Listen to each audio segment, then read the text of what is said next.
शंकराचार्य के हिसाब से ये जो दुनिया हमारी है, ये भी एक तरह का सिमुलेशन है। अंतर सिर्फ इतना है कि हम कैरेक्टर हैं और उस वीडियो गेम का रिमोट किसी और के हाथ में है। कोई हमारे साथ खेल रहा है और हमें लगता है कि मैं सीए बन गया, वहां से बटन कैसे चलाया, अब सीए बन गए। और आप उछल रहे हैं, ये कर रहे हैं, वो कर रहे हैं, अचानक उससे गलती हुई, यहां मामला खत्म। जैसे वीडियो गेम में आपसे गलती हुई, अंदर वाला खत्म हो जाता है।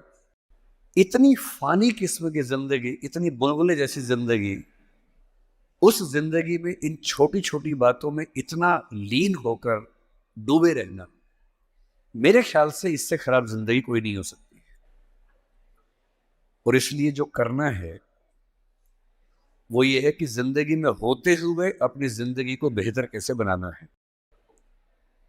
फाइनेंशियल चीजों से कंप्रोमाइज न करते हुए अपनी बाकी जिंदगी को बेहतर कैसे बनाना है। और जिंदगी बेहतर है यानी इसके 4-5 पैरामीटर्स हैं। सबसे गहरा पैरामीटर ये है कि आपके पास जीने का कोई पर्पस है या नहीं, और है तो कितना बड़ा पर्पस है। कुछ लोगों के पास होता है, मुझे सबको हरा देना है, फर्स्ट आना है, 1 करोड़ कमाना है, ठीक है, पर्पस है, पर ये पर्पस बहुत दूर तक हेल्प नहीं करेगा। इससे बेहतर पर्पस होता है एक समय के बाद कि आप अपनी क्रिएटिव इनसाइट को आगे बढ़ाएं। मैं ऐसे कई सीएस को जानता हूं जो सीए हैं, पर उनको लगा कि मेरी जिंदगी इतनी सीमित नहीं है, मुझे कुछ और करना चाहिए। तो उनमें से एक शेखर कपूर बन गया।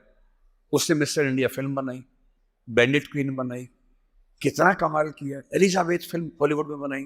वो चार्टर्ड अकाउंटेंट है, पर उसको एक दिन समझ में आ गया कि मेरा सीए वाले काम से ना जिंदगी कमाल की नहीं हो पाएगी। ठीक है, मैं कुछ कुछ कर लूंगा, लेकिन वैसी नहीं हो पाएगी जैसे मैं चाहता हूं।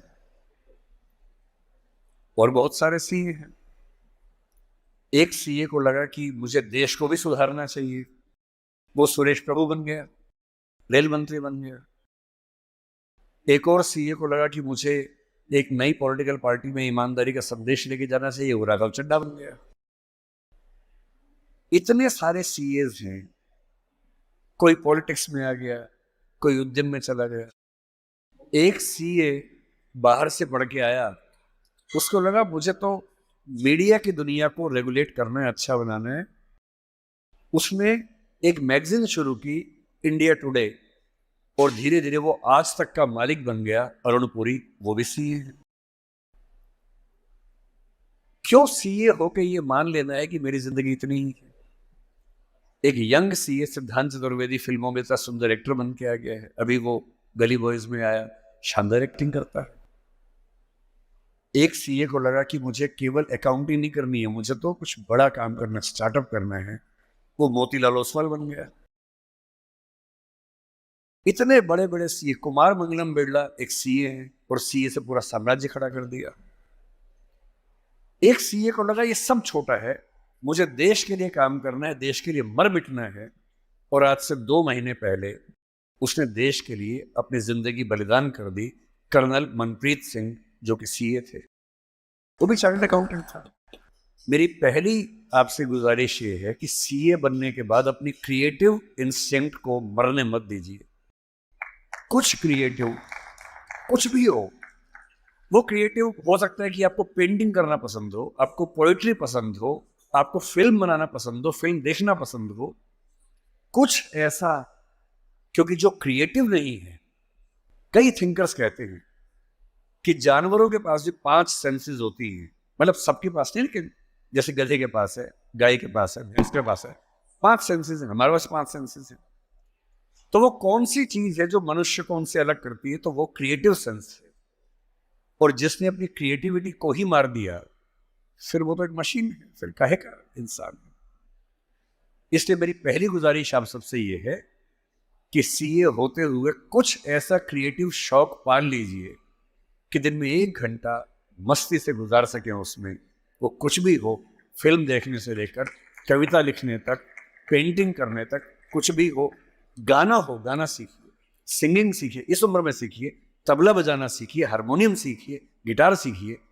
कुछ ऐसा जो करते हुए डूब जाने का मन करे, बस कुआं खोदना मत सीखना, उसमें डूब गए तो मुश्किल हो जाएगा। बाकी कुछ भी जिसमें आपको मजा आता हो सीखिए। दूसरा, एक ऐसा पर्पस जीवन में रखा, बेशक इतना सा पर्पस हो, जैसे आपके लिए सबसे आसान क्या है, अपने आसपास 2 4 5 लोगों को सिर्फ इतना समझा दीजिए कि फाइनेंशियल विजडम जीवन में कैसे काम करती है, अपने पैसे का इस्तेमाल कैसे करना है, पैसा कमा के कैसे सेव करना है, कैसे इन्वेस्ट करना है, क्योंकि उस मामले में आपका मुकाबला कोई कर नहीं पाएगा। या अपने घर के आसपास 3 4 गरीब बच्चों की पढ़ाई का खर्चा उठा लीजिए, उनसे हफ्ते में बार मिलते रहिए, और आप पाएंगे आपके चेहरे पर पहले से ज्यादा चमक आनी शुरू हो गई है, और आपको कंपटीशन, परेशानी, वो जो नफरत का माहौल दिन भर होता है, इसको हरा दूं उसको हरा दूं, इस सब से मुक्ति मिलने लगी है, और आप अंदर से एक बेहतर इंसान बनने के प्रोसेस में आ रहे हैं। तीसरी बात,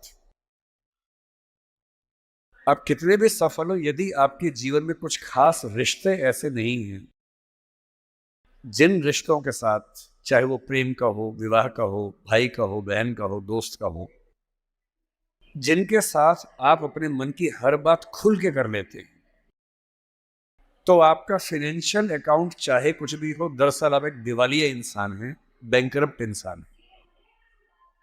आपके अकाउंट में कितने जीरो हैं वो काम नहीं आएगा, आपकी जिंदगी का जीरो बहुत बड़ा है।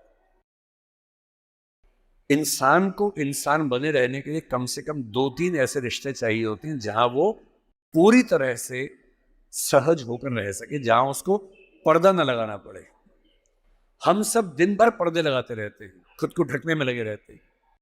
जब भी किसी से बात करते हैं खुद को छिपाते ज्यादा हैं, सामने कम लाते हैं, क्योंकि समाज का उसूल ऐसा होता है। कोई तो ऐसी जगह हो, कोई तो ऐसा इंसान हो जहां आपको पर्दे की जरूरत ना हो, आप खुल के अपने मन की बात, हर बात कह सके। इसलिए मैं अपने जो काउंटर पार्ट्स हैं, चाहे वो सिविल सर्वेंट्स हो, चाहे आप सीए हैं, मैं अक्सर कहता हूं कि जिंदगी की बैलेंस शीट में पैसे के साथ साथ creativity, emotional satisfaction, personal space. Personal space का मतलब ये होता है कि आपका जीवन बहुत सारे लोगों का है, आपके परिवार का है, आपकी कंपनी का है, आपके क्लाइंट का है, सबका है। और अक्सर आप देखेंगे कि आपका जीवन सिर्फ आपका नहीं है, बाकी सबका है। दिन भर ऑफिस में रहे, 24 घंटे मिलते, 8 सोने में गुजर गए, 1 2 घंटे तैयार व्यार होने में चले गए 10। आपकी जॉब कम से कम 8 10 घंटे कम से कम लेती होगी, सीए की जॉब तो बड़ी मुश्किल है, 20 घंटे हो गए। घर पहुंचे, परिवार ने कहा कि हमारा टाइम, पति या पत्नी ने कहा मेरा टाइम, बच्चों ने कहा मेरा टाइम, उनको दिया, सब हो गया, अपने लिए कुछ नहीं बचा। और इसी जद्दोजहद पर एक शायर ने, कृष्ण बिहारी नूर ने, कितनी सुंदर बात लिखी, वो सुन के हिल जाएंगे आप। लगता है कि हम सबकी जिंदगी का स्कैन, एक्सरे निकाल दिया हो। उसने कहा, इतने हिस्सों में बट गया हूं मैं, कंपनी, क्लाइंट, परिवार, बच्चे, स्कूल, ये सारा ठिकाना, इतने हिस्सों में बट गया हूं मैं, मेरे हिस्से में कुछ बचा ही नहीं। जिंदगी से बड़ी सजा ही नहीं, और जुर्म है क्या पता ही नहीं। तो जब जिंदगी के अपने हिस्से आप बांट रहे हो सबके लिए, हो सके, मैं तो करता हूं रोज, हो सके तो रोज कम से कम आधा या 1 घंटा सिर्फ अपने लिए रखना है, जिसको मी टाइम कहते हैं आजकल के लोग। वो मी टाइम कैसे आ सकता है? उसका एक आसान तरीका ये है कि जब आप घर से ऑफिस या ऑफिस से घर जाएं, अगर खुद ड्राइव करते हैं, वो मी टाइम हो सकता है। उसमें फोन को ऑफ कर दीजिए, अपने आप से बात करते हुए चलिए, अपने आप से सवाल, अपने आप से जवाब, अपने आप से ठहाका मार रहे हैं, कुछ सोच रहे हैं, उधेड़-बुन में हैं। अगर वो नहीं मिलता टाइम, तो घर पे या ऑफिस में कुछ आधा घंटा निकालिए, कागज पेन लेके बैठिए, कुछ पॉइंट्स नोट कीजिए, और रोज सोचिए कि आज का दिन मेरे जिंदगी को किस तरह से कंट्रीब्यूट करता है, अगर करता है या नहीं करता है।